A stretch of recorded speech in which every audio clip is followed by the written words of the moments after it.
गंगा किनारे मोरे गाँव हो, सरवा के गाँव पहुँचा दो देवी मैया।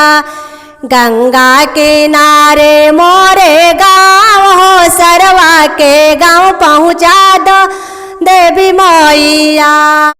सरवा के गाँव पहुँचा दो, सरवा के सिस्टर से मिला दो। सरवा के गाँव पहुँचा दो, सरवा के दीदी से मिला दो। उनका गोरे गोरे गाल हो, चुमा दिया वाद देवी मैया।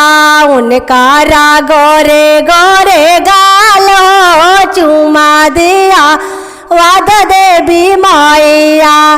गंगा किनारे मोरे गाँव हो, सरवा के गाँव पहुँचा दो देवी मैया।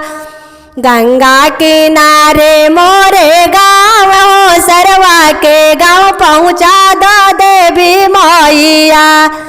सरवा के गाँव पहुँचा दो, सरवा के मम्मी से मिलवा दो। सरवा के गाँव पहुँचा दो, सरवा के चाची से मिलवा दो। उनका गोरे गोरे गाल हो, चुमा दिया वाद देवी मैया। उनका गोरे गोरे गाल हो, चुमा दिया वाद देवी मैया।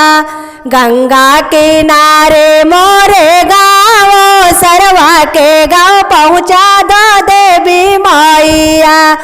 गंगा किनारे मोरे गाँव हो, समधी के गाँव पहुँचा दो देवी मैया।